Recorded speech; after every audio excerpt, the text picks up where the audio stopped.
What's shaking, nation? This is your girl Kim back to rant again. And don't clown me because I have on like the same shirt that I have on in a previous video. Like, keep in mind that that was like a month ago. So yes, like I'm only repeating clothes like once a month. Maybe more than that. But I don't care. Whatever. You're gonna hate then hate. Okay, today's rant. Couple things on my mind. I don't live in Virginia, but the state of Virginia is in the state right next to me. And there's a gubernatorial race, two big gubernatorial races happening today on Election Day. In Virginia, it is Republican Bob McDonnell versus Democrat Cree Deeds, who Cree Deeds has ran a friggin' very lackluster campaign, whereas he came up as like the sneak attack candidate during the primary, and everyone was like, how in the hell did this guy get the nomination? Because he beat out Terry McAuliffe, who used to be the head of the Democratic National Committee, the DNC. Terry McAuliffe got long dough, like long dough. Like, he's a hellified fundraiser. And he lost the primary. So Cree Deeds has ran his entire campaign until last week without the help of President Obama. And it's not that the Obama administration didn't want to help him. Cree Deeds act like he didn't want the president's help, which is like, gosh, how much of an idiot can you be? Like, this man, Obama, turned Virginia from red to blue for the first time in 1,000 years and mobilized an entire whole new crop of voters who either had previously not voted or did not go out and vote normally. And you didn't want his help? You're an idiot. You'd almost deserve to lose. So my political prediction tonight is that I don't necessarily want Cree Deeds to lose, but he almost deserves to lose. So I'm going to call this one for Bob McDonnell. In New Jersey, John Corazon, another one, long dough. John Corazon got hellified pockets.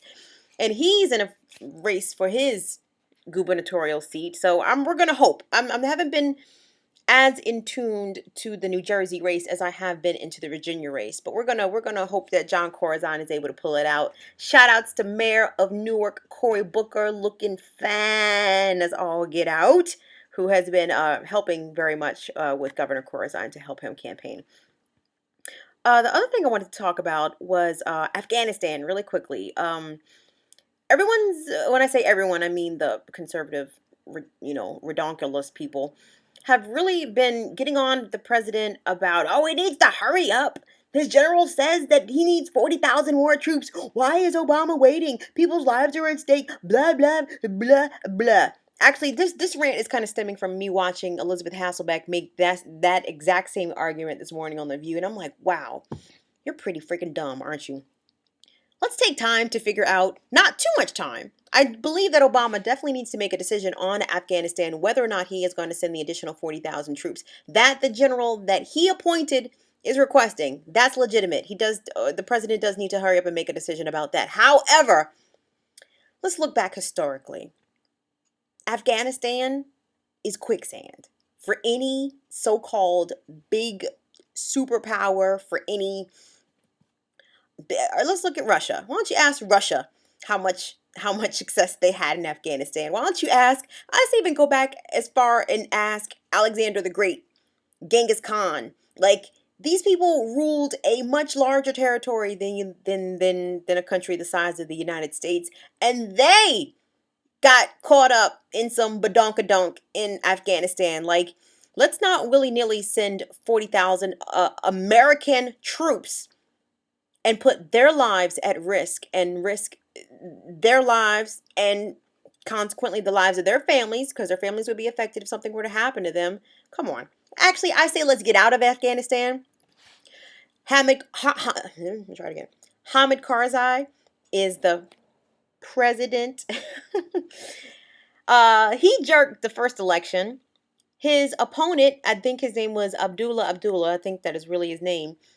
His opponent was like, nah, though, we got to have another election.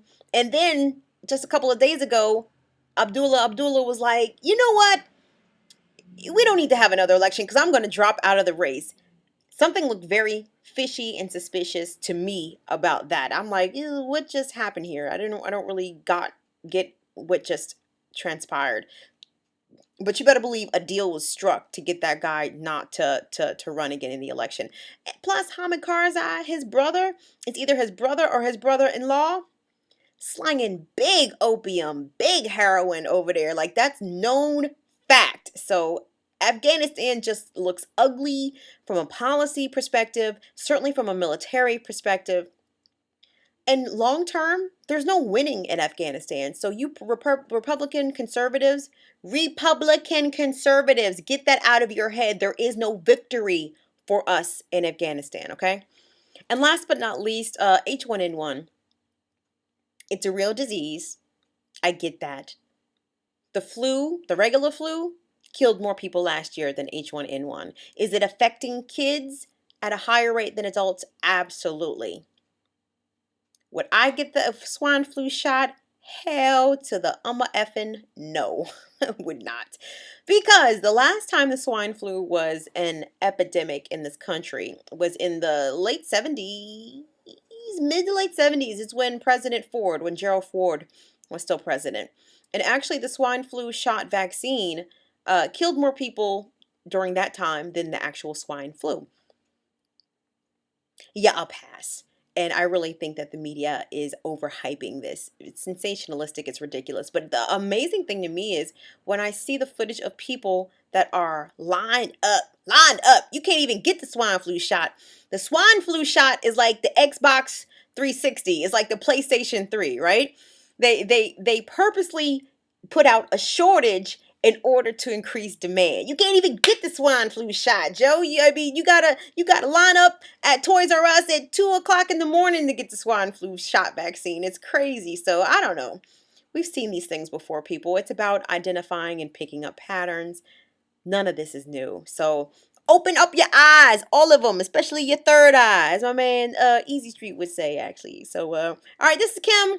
I'm done. That was a quick rant. I just had to do one because I hadn't hollered at my people. Mwah, mwah. I hadn't hollered at y'all in a while. So, alrighty, and scene. I'm done.